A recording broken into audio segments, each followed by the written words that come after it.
Welcome to super 6 first update చూద్దాం. YCP నేతల దాడిలో గాయపడ్డ కడప జిల్లా గాలివీడు ఎంపీడీఓ జవహర్ బాబును డిప్యూటీ సీఎం పవన్ కళ్యాణ్ పరామర్శించారు.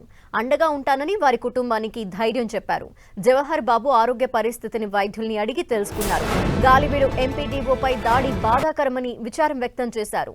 వైసీపీ నేతలపై పవన్ కళ్యాణ్ ఫైర్ అయ్యారు. అధికారులపై దాడి చేస్తే చూస్తూ ఊరుకోమని హెచ్చరించారు. వైసీపీకి 11 స్థానాల్లోనే గెలిచినా అహంకారం చావలేదని విమర్శించారు. అధికారులు విధులకు ఆటంకం కలిగిస్తే ఉపేక్షించమని వార్నింగ్ ఇచ్చారు. వైసీపీ అహంకారాన్ని తగ్గిస్తామన్నారు పవన్ కళ్యాణ్. జల్లా సుదర్శన్ దాడి చేయటం కొత్త కాదన్నారు పవన్. గతంలో చాలా మంది ప్రభుత్వ ఉద్యోగులపై సుదర్శన్ రెడ్డి దాడి చేశారని, జల్లా సుదర్శన్ రెడ్డి అహంకారంతో నిండిపోయారని ఆగ్రహం వ్యక్తం చేశారు. గత ప్రభుత్వంలో చేసినట్టు ఇష్టారాజ్యంగా చేస్తే తమ ప్రభుత్వం సహించదన్నారు పవన్ కళ్యాణ్. శ్రీనివాసరెడ్డి గారు కావచ్చు, శేఖర్ నాయక్ గారు కావచ్చు, ప్రతాప్ గారు కావచ్చు, జవహర్ గారు కావచ్చు, ఎవరి మీదైనా సరే వాళ్ళకి ఆధిపత్యానికి అడ్డుకుంటే మటుకు వీళ్ళకి ఇదే. నేను వీళ్ళందరికీ ఇదే చెప్తున్నాను మీకు.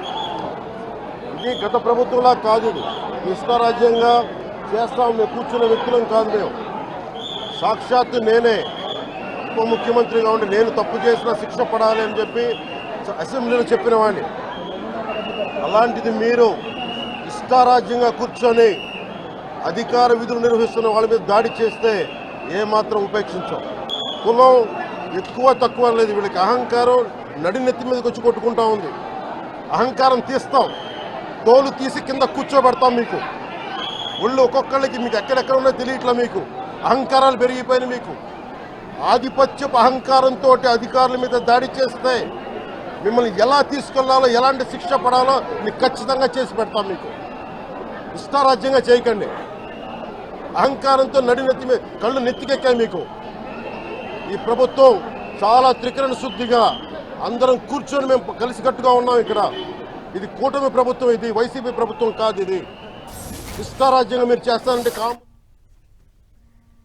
ఎంపీడీఓపై వైసీపీ నేతల దాడికి సంబంధించి డీటెయిల్స్ మా ప్రతినిధి సురేందర్ అందిస్తారు. సురేందర్.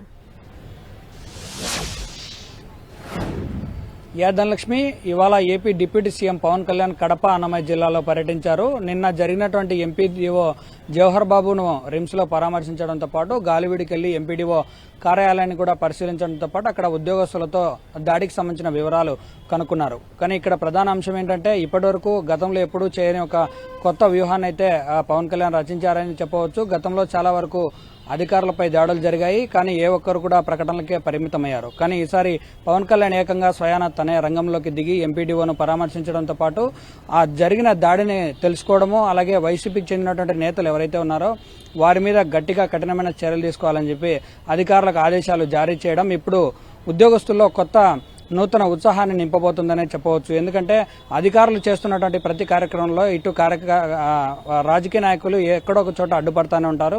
వాళ్ళకి సంబంధించినటువంటి విధులకు అడ్డు వస్తూనే ఉంటారు. వీళ్ళను ఎట్టి పరిస్థితుల్లో ఉపేక్షించకూడదని చెప్పి ఈరోజు డిప్యూటీ సీఎం పవన్ కళ్యాణ్ చేసిన వ్యాఖ్యలు అయితే మాత్రం ఉద్యోగ వర్గాల్లో చాలా చర్చనీయాంశంగా మారాయి.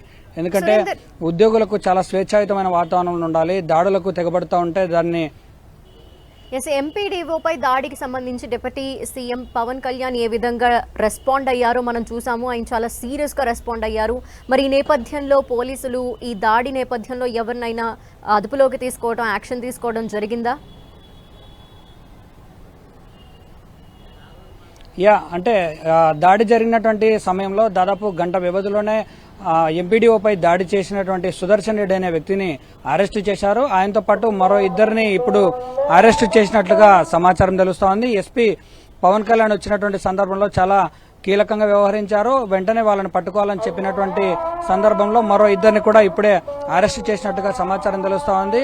ఎంపీడీఓపై దాడి చేసినటువంటి వాళ్ళని ఎవరిని కూడా వదిలే ప్రసక్తే లేదు. అందరినీ కూడా చర్యలు తీసుకోవాలని చెప్పి పవన్ కళ్యాణ్ చెప్పడంతో పోలీసులు కూడా ఈ విషయంలో చాలా సీరియస్ గానే ఉన్నారనే చెప్పవచ్చు. ధనలక్ష్మి. థాంక్యూ సురేందర్.